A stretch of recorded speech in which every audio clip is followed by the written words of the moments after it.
La mente no quiere escuchar esto, pero la verdad es clara. La prisión en la que vives la construiste tú mismo. No fueron los demás, no fue el destino, no fue la falta de oportunidades. Fuiste tú, repitiendo los mismos pensamientos, cultivando las mismas emociones, reforzando los mismos hábitos. Y cada vez que lo hiciste, levantaste un muro invisible que hoy limita tu libertad. Sé lo doloroso que es reconocerlo. Yo también creí durante mucho tiempo que mis problemas venían de afuera, la infancia, la sociedad, las circunstancias. Hasta que entendí que yo mismo estaba programando mi biología para revivir el mismo ayer una y otra vez. Mi cuerpo estaba atrapado en el pasado y mi mente corría detrás, convencida de que tenía elección. Esa es la parte incómoda. La mente prefiere excusas antes que responsabilidad. Pero mientras busca culpables, tu vida sigue siendo escrita con la tinta del pasado. Y por eso, aunque sueñes con algo nuevo, despiertas cada día sintiendo lo viejo. El programa corre en silencio, como un hechizo que se renueva sin que lo notes. Sin embargo, existe un punto de quiebre. Y no llega con frases bonitas ni con teorías intelectuales. Llega cuando decides atravesar el vacío incómodo entre lo que fuiste y lo que aún puede ser. Ese espacio, incómodo y desconocido, es el lugar donde empieza a gestarse lo nuevo. La verdad que tu mente evita escuchar es justamente esta. El cambio incomoda, pero es la incomodidad de la libertad. Y si eres capaz de sostener ese proceso, descubrirás una versión de ti mismo que tu viejo yo jamás habría imaginado. Es incómodo aceptar que el mayor obstáculo para transformarnos vive justo dentro de nuestra cabeza. El cerebro tiene una misión muy clara: asegurar la supervivencia. Todo lo que es nuevo, desconocido o distinto de lo habitual, él lo interpreta como amenaza. No importa si es un cambio positivo, una práctica saludable o un nuevo hábito. Si desafía lo conocido, el sistema se activa para frenarlo. Cuando intenté modificar patrones que llevaba años repitiendo, descubrí algo inquietante. Mi cuerpo reaccionaba como si estuviera en peligro. Ansiedad, cansancio, dolores repentinos. Era el cerebro empujándome de vuelta a lo familiar, a lo que él llama seguro, aunque ese seguro me estuviera consumiendo lentamente. Es como si me susurrara: quédate aquí, aquí todo es predecible, aquí sobrevives. Pero sobrevivir no es lo mismo que vivir. La mente condicionada prefiere un mal conocido antes que la posibilidad de un bien desconocido. Y ahí se encierra la trampa. Lo que creemos protección termina siendo una prisión invisible. La primera llave que encontré fue entender que no tenía que esperar sentir ganas para actuar. Bastaba con actuar, incluso con miedo, con dudas, con incomodidad. El cerebro es plástico, sí, pero solo cambia cuando la repetición es más fuerte que la resistencia. Eso requiere energía, intención y presencia real. Pero claro, la mente no se rinde fácilmente. Ella despliega sus armas favoritas: la procrastinación, la autocrítica, la voz que insiste en lo de siempre. Porque en el fondo sabe que si persisto, el yo antiguo comenzará a desmoronarse. Y ese es un nacimiento que el cerebro teme perder. Yo pensaba que mis pensamientos estaban limitados a la cabeza, hasta que entendí que con el tiempo todo mi cuerpo había aprendido a pensar por sí mismo. Cada emoción repetida, cada recuerdo reactivado, cada patrón mental iba esculpiendo no solo mi cerebro, sino también mi química interna. Llega un punto en que ya no hace falta pensar, el cuerpo reacciona solo. Cuando alguien vive años en ansiedad, por ejemplo, las células se acostumbran a esa descarga química. Después de un tiempo, ya no se necesita una causa externa para sentirlo. El cuerpo dispara la emoción automáticamente. Ahí es donde el cuerpo se transforma en mente. Ya no es reflexión, es hábito biológico. Yo lo viví. Mi cuerpo me arrastraba de regreso a emociones antiguas incluso cuando mi mente insistía en avanzar. Era como manejar un coche con el freno de mano puesto. El viejo yo químico me reclamaba, pidiendo la misma dosis conocida, y si no la recibía, la incomodidad crecía, como si estuviera traicionando a una parte de mí. El cuerpo entonces se vuelve un archivo viviente del pasado. Cada gesto, cada postura, cada reacción automática refuerza la identidad antigua. Es un condicionamiento tan profundo que alguien puede pasar la vida entera repitiendo ciclos, convencido de que no hay salida. Pero la verdad es que sí existe. Comienza al reconocer que el cuerpo ya tomó el lugar de la mente. Cuando descubrí esto, entendí que el desafío real no era solo cambiar pensamientos, sino entrenar a mi biología a sentir algo completamente nuevo. Y ahí empezó la batalla más difícil: enseñarle a mi cuerpo una experiencia que nunca había tenido antes. Fue duro darme cuenta, pero yo también estaba enganchado a mis propias emociones. No hablo solo de la rabia o la tristeza, sino también de estados más sutiles como la preocupación constante. Inconscientemente, mi cuerpo buscaba situaciones que le devolvieran esa química conocida. Era un vicio interno, un circuito cerrado de bioquímica que me hacía sentir lo mismo todos los días. El cerebro, al repetir pensamientos, libera sustancias específicas. Con el tiempo, esas descargas se convierten en la droga que el cuerpo aprende a necesitar. Ya no piensas para sentir. Sientes porque tu biología exige la misma dosis, como alguien que no arranca el día sin café. Solo que aquí, la fábrica está dentro de ti mismo. Me acuerdo de episodios en que, sin razón aparente, la tristeza se apoderaba de mí. Era como si el cuerpo dijera: «Tú sueles sentir esto, déjame dártelo otra vez». Y yo caía de nuevo en el ciclo, convencido de que esa emoción era verdad, cuando en realidad era un hábito químico. Era una dependencia invisible y justamente por eso tan peligrosa.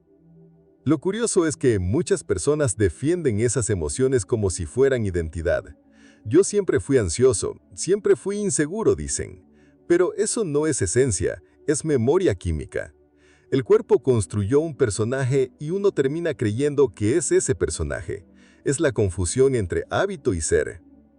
Reconocerlo fue liberador y al mismo tiempo aterrador, porque entendí que debía soltar la droga más poderosa que había probado, mis emociones familiares. Y renunciar a ese vicio significa soportar el vacío que aparece cuando el cuerpo pide su dosis y tú no la entregas. Lo que más me impactó fue descubrir que, mientras permaneciera atado a las emociones de ayer, mi mañana no tendría nada nuevo. Cada recuerdo que revivía, cada resentimiento que alimentaba, cada frustración que repetía, disparaba la misma química en mi cuerpo. Y si mi biología seguía en el pasado, era imposible abrir espacio a un futuro diferente. Es como despertar todos los días y presionar repetir en la misma canción. El cerebro activa los mismos pensamientos, el cuerpo reproduce las mismas sensaciones y juntos refuerzan la misma identidad. Así, por más que deseara cambiar, mi biología estaba programada para proyectar un futuro idéntico al de ayer. Era como intentar avanzar mirando solo por el retrovisor. Esa repetición genera un campo energético constante, una señal que enviamos al universo. Por eso tanta gente dice: «Nada cambia en mi vida». Claro que no cambia, porque en vibración sigues siendo el mismo. No sirve de nada pedir un futuro distinto si todavía emites las memorias del pasado. La química circulando en tu cuerpo se convierte en la orden invisible de lo que vendrá.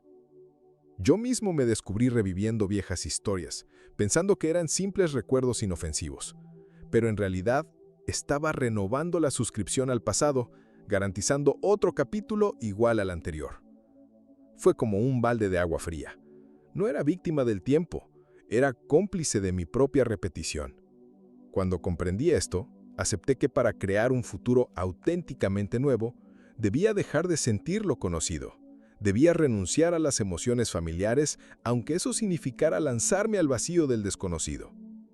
Y ese vacío es justo el lugar donde lo nuevo comienza a tomar forma. Al principio no me daba cuenta, pero cada pensamiento repetido era como levantar pesas en un gimnasio. Cuanto más lo pensaba, más fuerte se volvía el patrón. Incluso cuando me decía a mí mismo que odiaba sentir ansiedad, en el fondo estaba reforzando la red neuronal que sostenía esa ansiedad. Porque el cerebro no entiende el «no quiero», solo reconoce lo que recibe en bucle. Es como trazar un camino en el campo. La primera vez apenas se nota, pero con cada paso repetido se convierte en sendero. Y con el tiempo, de tanto recorrerlo, se transforma en carretera asfaltada. El cerebro, buscando siempre la ruta más fácil, elige esa autopista automática. Aunque yo quisiera cambiar de dirección, competir contra esa vía consolidada era casi imposible. Con el cuerpo pasa lo mismo. Cada emoción repetida es un mensaje químico reforzado. El organismo no distingue si es útil o dañino, simplemente se acostumbra. Yo podía quejarme de mi impaciencia, pero al sentirla cada día estaba entrenando a mi biología para que la aceptara como normal, y sin notarlo, me volví leal a lo que más me desgastaba. Esta repetición es traicionera porque se disfraza de identidad. Soy así, decimos, pero no es verdad. No somos así. Repetimos tanto una emoción, una historia o un hábito que terminó cristalizándose como personalidad. La mente ensaya, el cuerpo memoriza y después ya no hace falta pensar. La reacción ocurre sola. Fue entonces cuando entendí que la única forma de romper ese ciclo era repetir lo nuevo de manera intencional.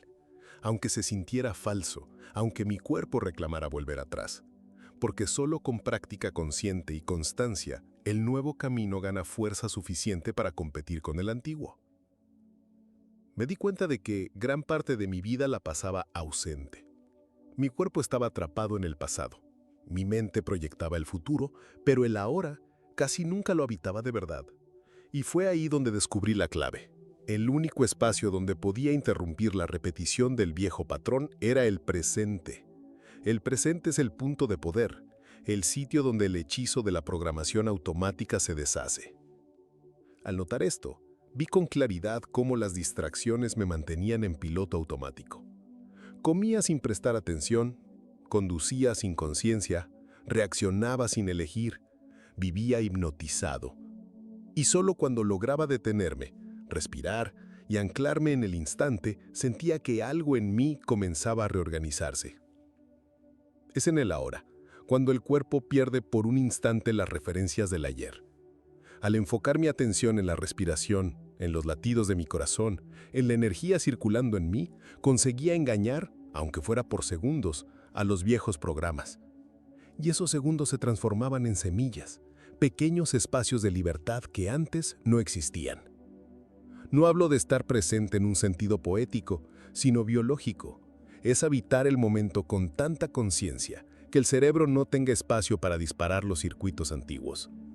Es como interrumpir una canción antes de que llegue el estribillo que ya conoces. La atención plena es el interruptor, la grieta por donde entra la luz. Y cuanto más lo practicaba, más entendía que el presente no es pasivo, es activo, vibrante. Es el portal donde lo viejo muere y lo nuevo comienza a gestarse. Pero claro, quedarse en ese portal exige disciplina, porque el cuerpo, acostumbrado al pasado, intentará arrastrarte de regreso una y otra vez. Durante un tiempo pensé que repetir frases positivas cambiaría mi vida. Soy abundante, soy saludable, soy libre. Pero en la práctica nada se movía. Porque en el fondo mi cuerpo no creía esas palabras, y el cuerpo es la puerta de acceso al subconsciente. Comprendí que la mente subconsciente no se reprograma con discursos, sino con experiencias que generen emociones nuevas y memorias distintas. Cuando algo sucede de forma intensa, un trauma o un momento de alegría profunda, la experiencia deja una huella química en el cuerpo que se convierte en programación. No fue una frase la que grabó tu dolor, fue lo que viviste. Por eso no basta con repetir afirmaciones, hay que crear vivencias capaces de competir con esas marcas antiguas. Ahí descubrí la fuerza de la meditación profunda. Al entrar en estados de presencia tan intensos que mi cuerpo respondía como si lo nuevo ya existiera, algo en mí comenzaba a transformarse de verdad. No era fantasía, era biología. El cerebro formaba nuevas conexiones, el cuerpo liberaba sustancias diferentes y el subconsciente aceptaba esa vivencia como real. El subconsciente funciona como un niño, no entiende lógica, entiende repetición emocional. Si una experiencia se repite lo suficiente, con intensidad y coherencia, termina ocupando el lugar del viejo programa. Poco a poco, la biología se ajusta a esa nueva identidad, hasta que lo nuevo deja de ser esfuerzo y se convierte en naturalidad. Por eso el camino no es solo pensar distinto, sino sentir distinto. No es hablar de cambio, sino experimentarlo en carne propia. Porque la mente subconsciente no necesita escuchar promesas, necesita probar. Y cuando prueba, todo lo demás empieza a alinearse. Al principio, yo pensaba que cambiar sería algo motivador, lleno de entusiasmo y energía positiva, pero descubrí una verdad que mi mente no quería aceptar. Cambiar duele. El cuerpo se resiste, la mente se queja, lo viejo tira de ti para que regreses. Cada célula parece gritar, vuelve a lo conocido. Y en ese punto muchos abandonan, confundiendo incomodidad con fracaso, cuando en realidad la incomodidad es señal de que el proceso está funcionando. Yo lo viví muchas veces. Al intentar meditar de forma distinta, mi cuerpo inventaba excusas. Picazón, inquietud, cansancio repentino. Todo para distraerme y sacarme del presente. Pero aprendí a verlo no como obstáculo, sino como prueba de que estaba desestabilizando el viejo programa. Porque si el cuerpo resiste, es que algo nuevo empieza a abrirse camino. Es como cruzar un puente tambaleante. El miedo aparece, la mente insiste en que es peligroso, pero cada paso te aleja del terreno viejo. Aunque sea incómodo, esa travesía es la que permite llegar al otro lado. El confort pertenece a lo conocido, y lo conocido es precisamente lo que nos encadena. Con el tiempo comprendí que la incomodidad no era más que abstinencia de una droga. Mis emociones antiguas. El cuerpo pedía la dosis, yo no la entregaba y entonces se rebelaba. Pero si persistía, poco a poco emergía una nueva química. El vacío se transformaba en espacio, el miedo en posibilidad y el dolor en apertura. La verdad es que el cambio auténtico nunca ocurre en la zona cómoda, sino en la zona de creación. Y esa zona solo se abre para quienes aceptan atravesar el desconfort sin huir. Porque justo ahí, en el espacio entre lo viejo que muere y lo nuevo que nace, es donde ocurre la verdadera transformación. Lo más desafiante del cambio no es dar el primer paso, sino sostenerlo.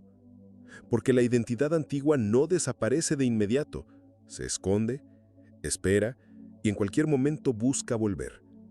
Es como una sombra que te susurra. Así eras tú. Vuelve a sentir lo que conoces. Vuelve a reaccionar como antes. Y si bajas la guardia, esa voz se apodera de ti sin que lo notes. Yo lo sentía en carne propia. Días después de un gran avance, de repente me encontraba cayendo en los mismos pensamientos antiguos como si nada hubiera cambiado. Al principio lo vivía como fracaso, pero después entendí que no era caída, era el viejo yo intentando recuperar territorio. Cada regreso era una invitación a estar más consciente. La identidad pasada se alimenta de tu falta de presencia, se infiltra en los momentos en que actúas sin pensar, cuando reaccionas por costumbre, cuando el piloto automático toma el control. Es ahí cuando el pasado encuentra su puerta de entrada. Por eso el cambio exige vigilancia, estar despierto para reconocer el truco en el instante en que aparece. El trabajo no es eliminar el viejo yo de golpe, sino dejar de darle energía. Cada vez que lo identificas y eliges no reaccionar como antes, se debilita un poco más. Es como quitarle alimento a una criatura que ha vivido dentro de ti. Poco a poco pierde fuerza hasta que un día simplemente ya no puede sostenerse. El reto es sostener la conciencia incluso cuando la mente grita y el cuerpo reclama. Porque esa insistencia no significa que fallaste, significa que estás a punto de consolidar la nueva versión de ti mismo. Y si resistes lo suficiente, la sombra deja de tener poder sobre ti. Todo lo que compartí aquí apunta a lo mismo. No eres víctima de tu mente ni prisionero de tu cuerpo. Eres el creador consciente o inconsciente de tu experiencia. Y el instante en que decides dejar de repetir lo viejo, es el instante en que un futuro diferente empieza a nacer en ti. Si tuviera que resumirlo en una frase, sería esta: sobrevivir no es lo mismo que vivir.